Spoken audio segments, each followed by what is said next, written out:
आप सभी को नमस्कार। दोस्तों, मिथुन राशि वाले जातकों का इस चैनल पे स्वागत।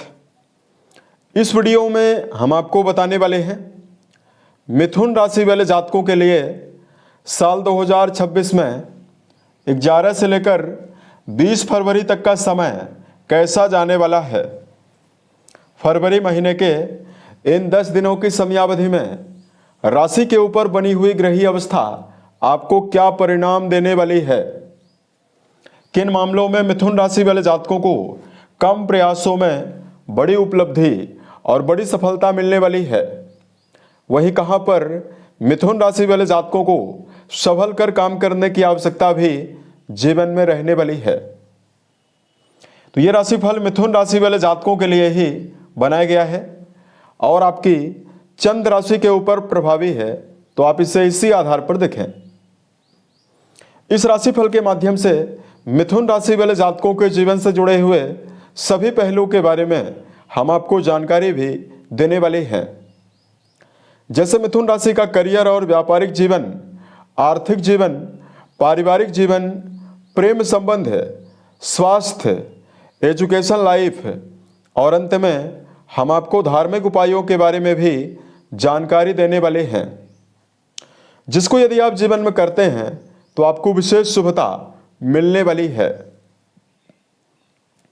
अब देखिए, सबसे पहले बात करते हैं 11 से लेकर 20 के बीच में ग्रहों में क्या बदलाव होने वाला है और संक्षेप में हम आपको बताने वाले हैं कि राशि के ऊपर ग्रही अवस्था किस प्रकार की बनी हुई रहने वाली है। दोस्तों, आपकी राशि के ऊपर ही देवगुरु बृहस्पति वक्री अवस्था में और दिग्बली अवस्था में मौजूद होकर गोचर करने वाले हैं। केतु देव का गोचर आपके 3rd हाउस यानी पराक्रम भाव में होने वाला है।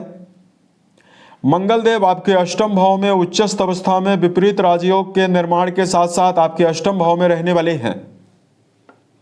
राशि के स्वामी बुध देव की अवस्था शुक्र, राहु और सूर्य देव के साथ आपकी राशि के 9th हाउस में चतुर्ग्रही युति के साथ रहने वाली है। यहां पर देखिए, आपके 9वें भाव में बुध देव सूर्य देव के साथ बुधादित्य योग भी बनाए हुए रहने वाले हैं और यही बुध शुक्र देव के साथ लक्ष्मी नारायण योग के प्रभाव में भी रहेंगे।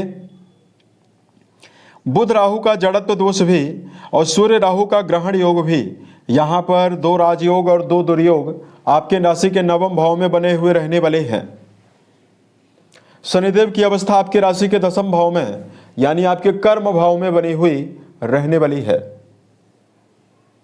तो 11 से लेकर 20 के बीच में मेजर ग्रहों का तो राशि परिवर्तन नहीं हो रहा है, लेकिन माइनर ग्रहों का बदलाव होने वाला है, जिसमें ग्रहों के राजा सूर्यदेव का परिवर्तन 13 फरवरी को होने वाला है। तो अब आइए हम आपको बताते हैं जीवन के हर आयामों में मिथुन राशि वाले जातकों के जीवन में क्या परिणाम मिलने वाला है। सबसे पहले बात करते हैं करियर और व्यापारिक जीवन के मामले में समय कैसा जाने वाला है। कर्म भाव के स्वामी देवगुरु बृहस्पति माने जाते हैं, जो कि राशि के ऊपर ही दिग्बली और वक्री अवस्था में गोचर करेंगे। और दर्शकों, 11 से लेकर 20 के बीच में कर्म भाव में शनि का गोचर होने वाला है और कई ग्रह जो हैं, कई ग्रह ये 7वीं दृष्टि डाल के आपके पराक्रम घर को अत्यंत बलवान बनाए हुए हैं। ऐसे में सबसे पहली बात तो यह है कि मिथुन राशि वाले जातक अपने जीवन में पुराने समय में यदि कर्म क्षेत्र के मामले में परेशानी और दबाव को झेल रहे हैं, तो इस टाइम जोन के दौरान अत्यंत मनोबल और ऊर्जावान होकर, एक्टिव होकर निरंतरता पूर्वक काम करने में समर्थ होने वाले हैं। सूर्यदेव के साथ बुध की उपस्थिति आपके आत्मबल का विकास करने वाली है और वर्क प्लेस पर आपके जीवन में मान सम्मान की स्थितियों को भी निर्मित करने वाली है। वर्तमान में मिथुन राशि के ऐसे जातक जो शनिदेव से जुड़े हुए क्षेत्रों में काम कर रहे हैं, आयरन, कोयला, पेट्रोलियम, कंस्ट्रक्शन से जुड़ा हुआ काम, ऑटोमोबाइल सेक्टर से जुड़ा हुआ काम यदि आप करते हैं, ठेकेदारी का काम करते हैं, यहां पर मिथुन राशि वाले जातकों के जीवन में अपार सफलता मिलने वाली है। वर्तमान में मिथुन राशि के ऐसे जातक जो अपने जीवन में किसी नवीन कार्य व्यवसाय की तलाश कर रहे हैं, उन जातकों के जीवन में नवीन अपॉर्चुनिटीज, नवीन कार्य व्यवसाय के अवसर प्राप्त होने की संभावनाएं भी जीवन में बनने वाली है। तो इस प्रकार का प्रभाव कर्म क्षेत्र के मामले में आपको मिलने वाला है।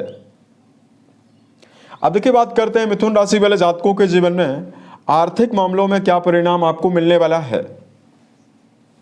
दोस्तों, कुंडली का दूसरा घर धन के लिए जिम्मेदार है। कुंडली का 11वां घर लाभ के लिए जिम्मेदार है।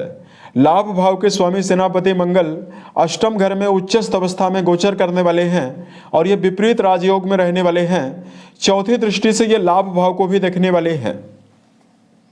यहां पर मिथुन राशि वाले जातकों के जीवन में प्रयास करने के बावजूद ही जीवन में पर्याप्त आर्थिक उन्नति और धन के मामले में आपको मजबूती के साथ संभावना मिलने वाली है।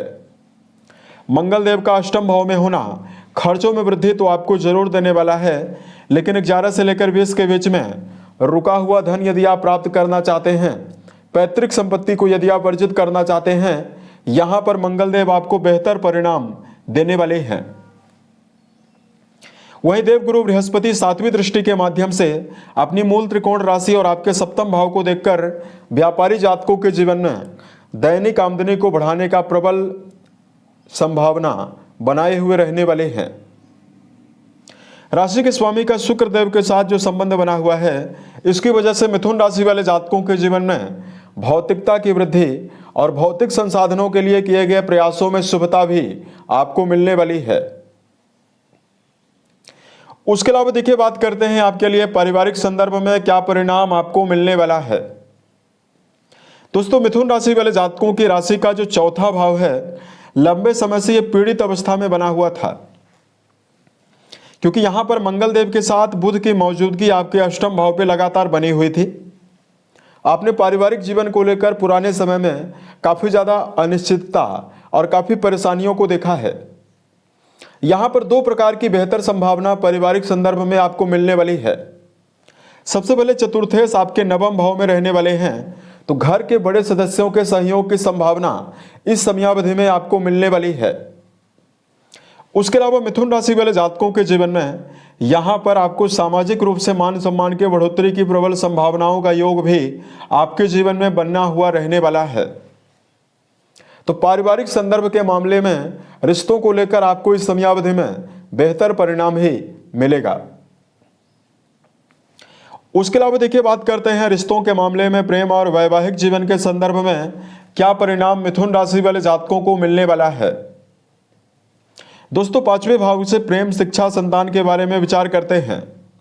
इस भाव के स्वामी त्रिकोण भाव में 9th हाउस में प्रभावी अवस्था में गोचर करने वाले हैं। हालांकि शुक्रदेव राहु देव के साथ रिश्तों में रहने वाले हैं, युति में रहने वाले हैं।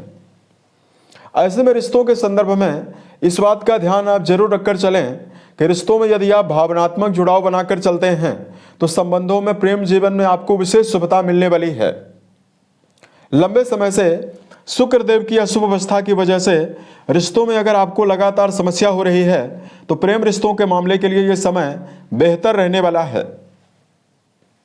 उसके अलावा देखिए विद्यार्थी जीवन में जुड़े हुए जातकों के लिए भी सफलता की संभावना प्रबल रूप से आपके जीवन में दिखाई देने वाली है। कुंडली के नवम घर में कई ग्रहों के होने से और पंचम भाव के स्वामी का नवम भाव में जाने से विद्यार्थी जीवन में जुड़े हुए जातकों की ऊर्जा शक्ति, एकाग्रता की प्रबल वृद्धि आपको इस समयावधि में मिलने वाली है। शिक्षा के मामले में जुड़े हुए ऐसे विद्यार्थी जो उच्च शिक्षा के मामले में अपना जुड़ाव रखते हैं और वर्तमान में किसी भी प्रकार के कॉम्पिटिटिव एग्जाम की तैयारी कर रहे हैं, उन जातकों के जीवन में बड़ी उन्नति और बड़े सफलता की संभावना जीवन में रहने वाली है। उसके अलावा देखिए वर्तमान में वैवाहिक संदर्भ में मिथुन राशि वाले जातकों को यदि जानकारी दिया जाए, दोस्तों वैवाहिक भाव के स्वामी आपके लिए गुरु बृहस्पति राशि के ऊपर प्रभावी हैं और 7वीं दृष्टि से ये आपके वैवाहिक भाव को देखने वाले हैं। ऐसे में देखिए मिथुन राशि वाले जातकों के जीवन में 7वें भाव में शनिदेव की भी 10वीं दृष्टि का प्रभाव बना हुआ है। अगर आप अपने रिश्तों के मामले में जिम्मेदारियां और वैवाहिक जीवन से जुड़ी हुई सभी प्रकार की जिम्मेदारियों को बखूबी निर्वहन करने का प्रयास करते हैं तो रिश्तों के मामले में मिथुन राशि वाले जातकों को शुभता मिलने वाली है। वैवाहिक जीवन में जुड़े हुए जातकों के लिए देवगुरु बृहस्पति की अनुकूलता रिश्तों के मामले में यात्राओं के अवसर भी आपको देने वाली है तथा मिथुन राशि वाले जातकों के जीवन में बेहतरीन संभावनाओं का निर्माण रिश्तों में वैवाहिक जीवन के मामले में निर्मित करने वाली है। उसके अलावा देखिए बात करते हैं मिथुन राशि वाले जातकों के लिए सेहत के मामले में क्या परिणाम आपको मिलने वाला है। दोस्तों, राशि के स्वामी बुध की अवस्था नवम घर में प्रभावी रहने वाली है, जिनका सीधा संबंध आपके तृतीय भाव को यानी पराक्रम घर को प्रभावित करने वाला है। अतः मिथुन राशि वाले जातक मानसिक स्तर पर भी और शारीरिक रूप से भी इस समय में आप जीवन में शुभता प्राप्त करने में हेल्थ वाइज सफल रहने वाले हैं। वर्तमान में देखिए मंगल की अवस्था आपके लिए ज़्यादा बेहतर नहीं है। ऐसे में वाहन वगैरह चलाते समय मिथुन राशि वाले जातकों को काफ़ी सतर्क होकर चलने की आवश्यकता रहने वाली है। ट्रैफिक नियमों का पालन वाहन चलाते समय आपको जरूर करना चाहिए, तो ये समय आपके लिए बहुत ही बेहतर रहने वाला है। उसके अलावा देखिए बात करते हैं मिथुन राशि वाले जातकों के लिए धार्मिक उपायों के बारे में। सबसे पहले तो मिथुन राशि वाले जातकों को इस समयावधि में शुभ प्रभावों को अर्जित करने के लिए दिनचर्या व्यवस्थित बनाकर चलना बहुत ही आवश्यक रहने वाला है। यदि आप मीठा जल शिवलिंग पर अर्पित करते हैं और महामृत्युंजय नामक मंत्र का यदि आप जप करते हैं तो आपको विशेष शुभता मिलने वाली है। उम्मीद है यह जानकारी मिथुन राशि वाले जातकों को बेहतर लगी। आने वाले समय में अगर आप अन्य वीडियोज को देखना चाहते हैं, इस चैनल को सब्सक्राइब जरूर करें। ओम नमः शिवाय।